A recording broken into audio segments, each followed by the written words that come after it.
All right, I'm going to start by reading the exhibition text, and thanks all for coming. It's really nice to see many people. All right, I'll get into it. It might be fair to say that Closed Enough is an exhibition from Iceland, in that it gathers a loose group of artists based in or associated with Iceland. Objects and artists have decidedly travelled over one body of water, the North Atlantic, and over another, the River Tyne, to Vane Gallery in Gateshead. Amanda has sent her objects in the post, and the rest have brought them in suitcases. What the artists could not take with them was found locally. Notably, Martha took the train from Littleborough with a bag full of objects. Joe Keyes and Unnaberg Magnusdóttir proposed the exhibition as an attempt to make something in the context of Joe's hometown, in the northeast of England. A simple gesture of homecoming and sharing. Throughout the process of making this exhibition, there has been much consideration of the journey, distance and closeness, and what it is to go to another country. Another country could conceivably be days away, but it could also just be a moment away. Though because it is hard to imagine what a number of different artists will put in a place they have never visited, it becomes easier to think about the water between the place where they were and the place that they will be. To think of the architecture and surroundings of that place that would somehow become their work's context. As well as the exhibition, there is a focus on sharing. Sharing a journey, sharing a gallery space, sharing a flat in Newcastle, sharing a lithography stone, and sharing pages in a catalogue. Inevitably, the journey is repeated and mirrored, and the objects and artists return to where they came from. So that's the text, and that just gives a summary of what we're doing here. So why I came back to the Northeast from Iceland to do this show. I wanted to bring people to my original context who I've met working in Iceland for the last 6 years. And I chose these artists because I liked their work, and I chose them because they were close to me, they're colleagues of mine. And so I'm just going to go through. It's quite nerve-wracking. I'm not But let's start with this work. I'm sure you've had a few moments to look at the exhibition before I've started talking. But this is a work by Halla Einarsdóttir, and it's a document of a performance, essentially. It's the script that she used to perform. And she was in this space here on the opening night. And then, unfortunately, she had to go back to Iceland, so we couldn't do any more performances, but we did one performance on the opening night. And she was interested in this, the idea of St. Audrey, and the history of St. Audrey, and women working. And so St. Audrey was this flamboyant woman. She wore these like big throat necklaces. And then in the end, she got like throat problem, like something like cancer or something like this. And she talked about it as her punishment for being flamboyant. And she talks about this word, tawdry. This comes from St. Audrey, tawdry, which is quite interesting. So she did this sort of very bodily and exciting performance, and very wordy. And the text that is in the catalogue here that we printed. And it's fantastic. I recommend you read it and take one of these papers home. But she was sort of talking about the parallels of St. Audrey and these factory workers in Chicago who were making watches. You know, this like not glow in the dark, but this sort of reflective substance, uranium, this one. And they were licking this, and like they were just dealing with it, licking the brushes to paint on the watches, and they ended up getting this throat problem. So she's sort of linking these two historical facts with this this idea, and also just women working. And it was a fantastic performance. And there will be documentation of it as well. So I'm going to go on to the next work, and that's by Amanda Riffo. She's a French artist living in Iceland. She's lived there for about 15 years. And Amanda works with the idea of what we see and how we interact and how we understand objects and visual stimuli. And this work is sort of about the journey, this journey that we all went on from Iceland to northeast of England. And so she took these charcoal sculptures. She wanted something that would make a mark whilst it travelled. And so she made these boxes and had these geometrical registration forms. And so they've got all the information that you could have about such an object. And then, but what comes out is actually something quite abstracted. It's the object itself is filled in the form for itself. So it's giving sort of autonomy to a charcoal object. And she wanted to make this sort of office-like structure, or this sort of formal idea of documenting. And so we have these three sculptures that you can see, and they were all handmade, and it's quite a delicate thing to be sculpting charcoal, as we all know how brittle it can be. Feel free to ask any questions at any point, and leave if you want to leave as well. There's no problem. Let's go here. This is Ingeborg Sigurjónsdóttir, and she's an artist that's often working with the material around art making. And so she's got these works here and these drawings in the corner. But this is a work that is called Speechless, and it was a work that she made where she sort of cast a form around a balcony in an exhibition space in Iceland. And so what we're seeing is the outer edge of the form, like the outer space. So the space that you would perhaps be aware of by touching a balcony, or like touching the handrail of a balcony or something.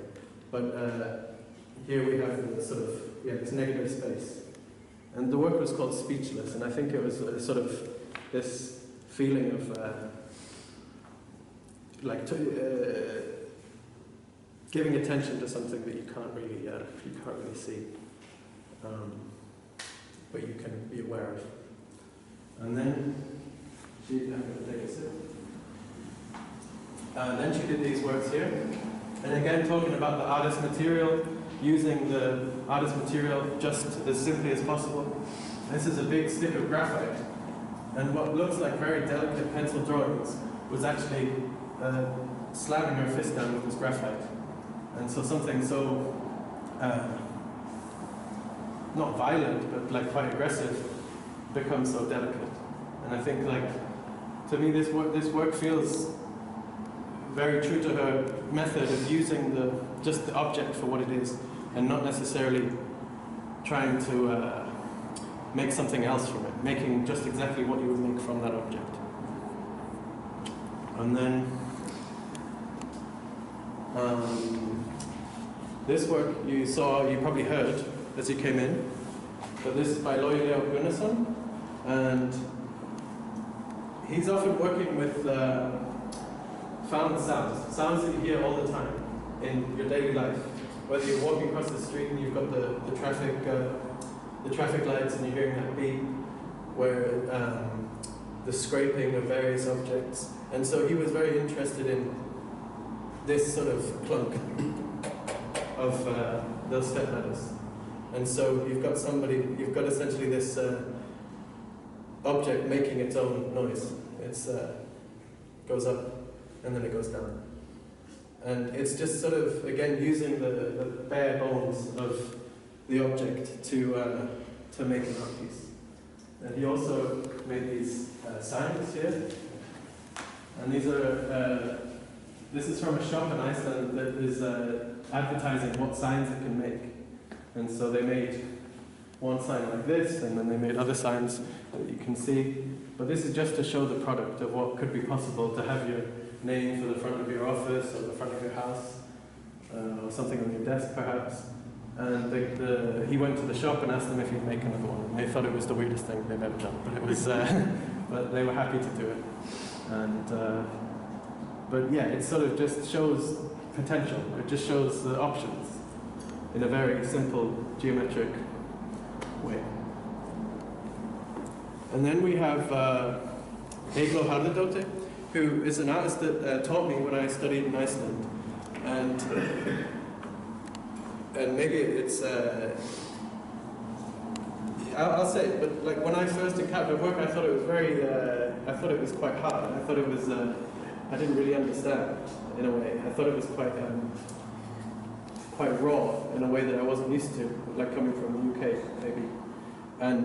But when I started to see more of her work, I saw the delicacy and the sort of time that she spends with works. And it's a conversation, you know, she'll have this book that she's made, and she takes, it's a conversation with the materials. And I think, you know, whether something was done fast or something was done slow, all of those decisions are contemplated and considered. And this is a work here by her, and this one too. And I just think they're gorgeous. I think sometimes that's okay. But she's very much thinking about color and form and shape and all of this stuff. And a little aside for the book aspect is books in Iceland are a very, artists making books in Iceland is a very sort of historical thing. It's a very known process. There's a strong literary history in Iceland, from the sagas to poetry, and then it sort of it feels very natural to make a book in Iceland. Like, I think like it has the most authors per capita. Obviously it's a small country, but it's I think so many people are authors in Iceland, which but the book form is also played with by artists all the time, and it's something that I'm very interested in. And yeah, where do we go next? I'm avoiding my own work.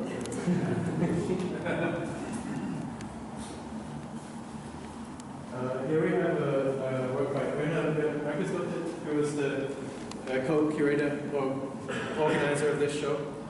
We sort of avoided using these terms of curation because we were all there were 9 of us with all a very strong idea of what we want in an artwork, and we were quite happy just to go and work together to make this exhibition. But we definitely sort of took on the organizational roles. But I think in Una's work there's often this idea of something to ignore or something to be in your peripheral vision, and something like a pillow or a couch or a sofa, like the things that this resembles. It feels very easy to walk past or to be in your sort of out of your line of sight. And again, she's sort of dealing with an Icelandic history, but in a very vague term. But there's tapestries in Iceland from the 15th and 16th century that use this circle imagery. And I guess she wanted to make a subtle gesture of this relating to those tapestries, but also to this sort of combination of old and new, and sort of juxtaposing ideas. And I see this circle form, and then you see this circle almost, and then this heart pin. Yeah, and please feel free to ask questions. Here above we have a work by Martha Lyons Haywood, and she's an artist from Littlebrook, or around the Manchester area. But I met her in Iceland, so all of these artists I met in Iceland. But we studied at the same time in the art university, and she's an artist that's sort of, like many of them in the show, they're working with this found material, but and sort of looking at this like these delicate objects.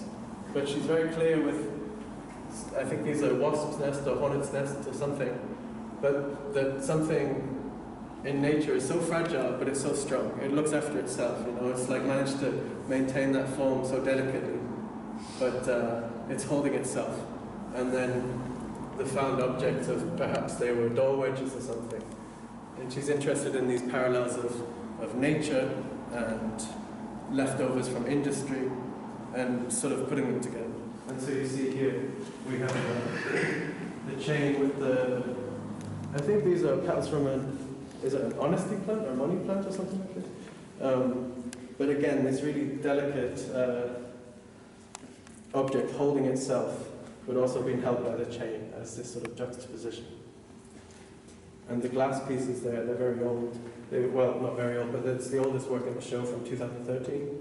And again, it's this, she dried the flowers, she took the time finding the flowers, and then poured the melting glass over it. And they still retain their form, but they're sort of preserved in this awkward way. And then we have Clark, you want to stop it here? And this is an artist I was studying with as well. And she's often working with sort of bodily shapes, but also sort of juxtaposing and contradicting, using the soft fabric, this like sausage or noodle shape, formed in a very harsh metal machine. But she was telling me when she started to make this work, she was inspired by these swimming pool dividers, you know, in the swimming pool you've got these like reels to bring in the dividers in the swimming pool. And what I like about her work is that she just sort of will take such a obscure reference point like that and then strip it to become her own sort of visual language. And she's often working with tools and gardening and nature, and also sort of hinting at this sort of fetishistic and kink culture as well. And I think it breeds a sort of nice juxtaposition. And then I think we have my work, which is the handkerchief here, and then these frames. And so this is a handkerchief I made, and it's called Directions for Crying.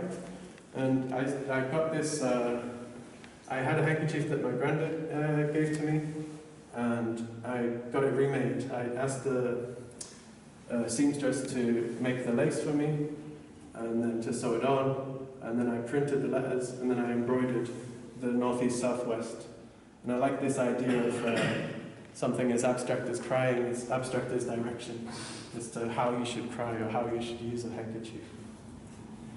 And then we have the Stations of the Cross, which is the 14 stations of Jesus' crucifixion, a nice, cheery Christian work.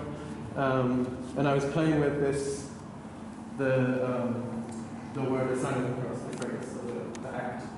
And then I just started to mess with it. A sign on the cross, a sign on a cross, a sign where you cross, a sign which you cross, a sign that you cross, a sign to cross. And then we get over here.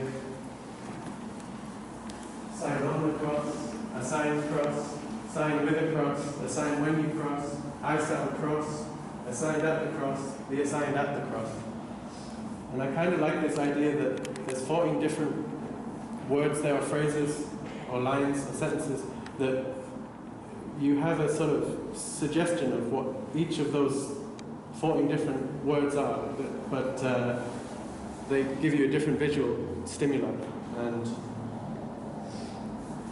yeah, that was the thing. So this was something that we put into motion when we were going to do this show as a reason to all come and be together for about 9 days in total. But we wanted to make something in Newcastle, in the northeast. And so we asked Lee at Whole Editions in the Oostburn to work with us on making these lithograph prints. And so I'm sure some of you have a knowledge of what a lithograph print is, but essentially you've got a big flat stone, or it doesn't have to be big, but it was in our case because there was 9 of us. But you've got a stone, and you're smoothing it down, you're sanding it down until it's incredibly flat, and you're drawing directly onto the stone, and then you're printing that. That's a simplified version of the process, but this is what we did. And so we made an edition of the prints, the drawings we made, and so an edition of 20, and you can see, I'll let you come around at your own time and look at these works, but yeah, we all sort of, some of us had printed before. I work in a print workshop in Iceland, and Amanda has studied print, but many of the artists hadn't necessarily worked in this way. So it was a nice way for them to sort of try something new, but relating it to the exhibition here, or in some sense. So, but I think that does, conclude us for going over the exhibition.